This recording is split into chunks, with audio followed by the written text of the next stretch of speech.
Hi guys, what's up? Welcome back to my YouTube channel. Today we are going to be talking about my unpopular opinions. Many of my opinions seem to be controversial or unpopular, but I do notice while going about my day, looking through social media over and over, certain things that pop up that I disagree with or that I have an opinion about, and I'm going to share those with you today. If you don't know me, I'm Jen. I'm an esthetician, and I also own a skincare company called Bauer Beauty. All my social media links will be linked below. You can find links to my TikTok, Instagram, YouTube, Facebook, podcast, my website probably, etc. So don't forget to subscribe. I'm doing a giveaway once I hit 100K, which, bitch, I'm trying to get there in like a month. So doing a giveaway once I hit 100K. I'm gonna do a big ass giveaway, okay? Yeah, we only have like 94 million subs left to go. So subscribe and let's just hop right into this video. I'm gonna be looking at my phone because I have them written down here on my phone. So if you see me looking down, that's why. First one, being an esthetician or a skinfluencer does not give you credibility in how to read a formula. It doesn't entitle you to a chemistry degree. People go to school for 4 years and then some to be able to learn how to put together formulas. Like, you guys don't know as much as you think you do about formulation. It's like baking, okay? Let's say there's 20 ingredients. Every ingredient has to be combined differently. You got to combine these 2 ingredients, then you have to combine these 3 ingredients, then you have to heat this set of ingredients, cool this set of ingredients, then combine the ingredients, and then let them, you know, reach a certain temperature. Then you got to mix 4 more ingredients and 2 more ingredients over here. Do you understand how complex it is? It's like saying that you would know how to build a bridge just by looking at the pieces. We actually, as a society, our scientific community studies ingredients, and they study what is considered toxic to humans. And that's why you'll always hear chemists say the poison is in the dose, which is, yeah, this could be poisonous if it was given to you in a greater dose than what we are dosing it to you. But we have taken into account that you're going to use this product every day, 5 times a day, for the rest of your life, and it's still going to be okay to use. Okay, so just because you see an ingredient on the list that you know could be toxic, it doesn't mean that it's toxic, and it's in vain of you to assume that you know just because you can read. Just because you look at an ingredient label does not make you an expert on reading ingredients or understanding a formula. Okay, next. Pore strips are not that bad. They're kind of amazing. I actually own pore strips just to show you guys that I'm not shitting you. I probably bought a pack of 5 of these like 3 years ago, and I still have one left. So that's how frequently I use them, like barely ever. But I actually really like pore strips because they get the sebaceous filaments out. Pore strips are demonized. I personally like them. I personally use them on occasion. I don't think they're that big of a deal. Witch hazel is not the devil. Witch hazel, like, people really swung the pendulum in the opposite direction with witch hazel. People were obsessed with witch hazel when, like, it first started getting clout, probably back in 2015, 2014, something like that. Witch hazel started to pop up and people were like, oh, this is like an all natural toner.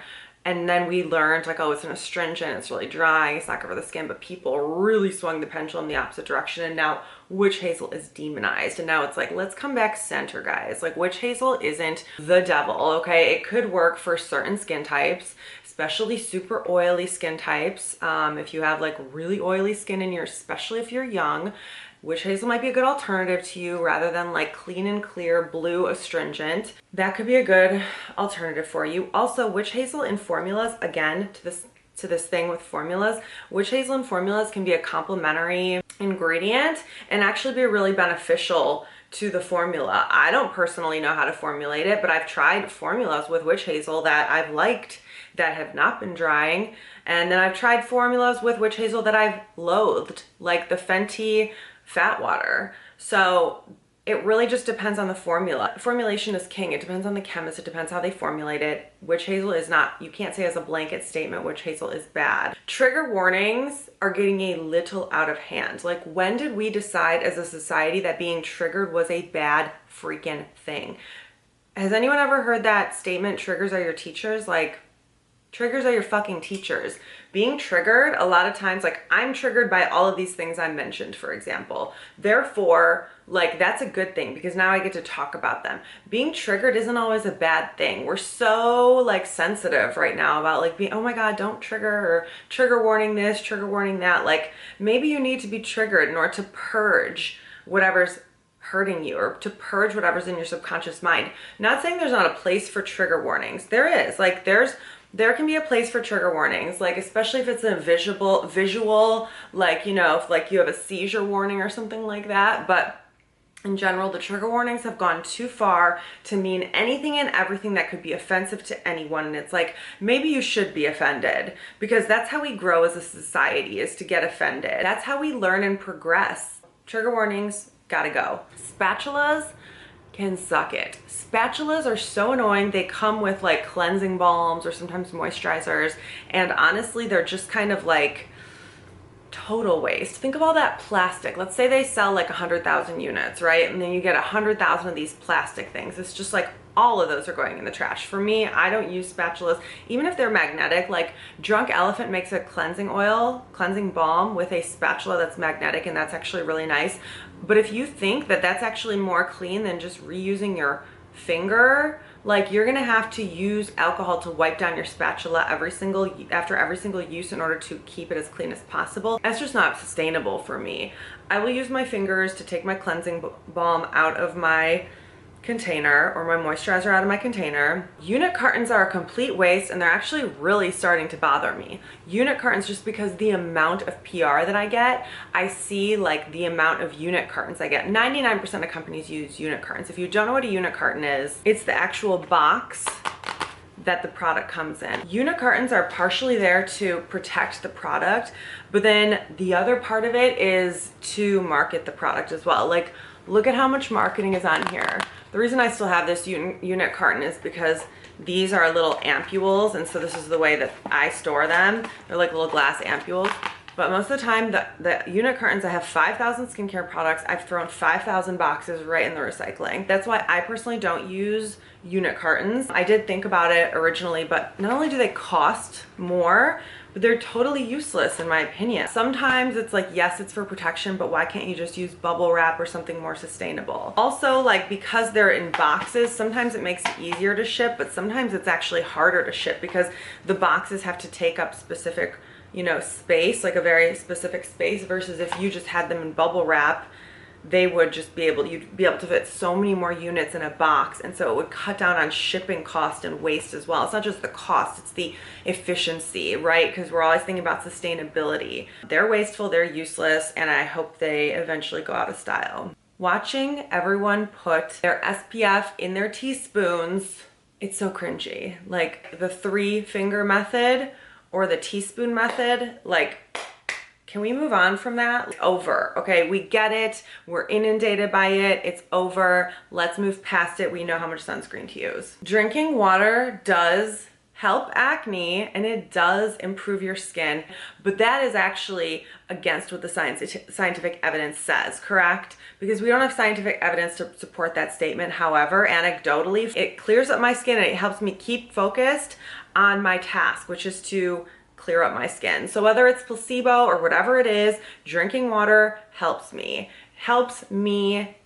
keep my skin clear, looking healthy, looking plump. I have always sworn by water. Chronic dehydration is a thing, and we already know keeping your body hydrated is necessary to stay healthy. So maybe there's a correlation between that, like drinking enough water, keeping your body healthy, keeping your cells healthy and hydrated. Maybe that translates into how your skin looks. There is evidence to support the fact that the more hydration you have, the clearer you think, the clearer your mind. And a lot of times I feel like my skin looks like how I feel. And if I have mental fog, or if I'm really tired, and a lot of times you get tired from being dehydrated, my skin, you see it in my skin, you see it in my eyes, but the moment I drink water, I get rehydrated, I feel more vivacious, more vibrant. So whether it's a secondary effect, whatever it is, I personally think drinking water helps my skin look better, helps me feel better, helps me look better, helps me stay healthier. Water also is shown to reduce blood sugar, or balance your blood sugar levels out, which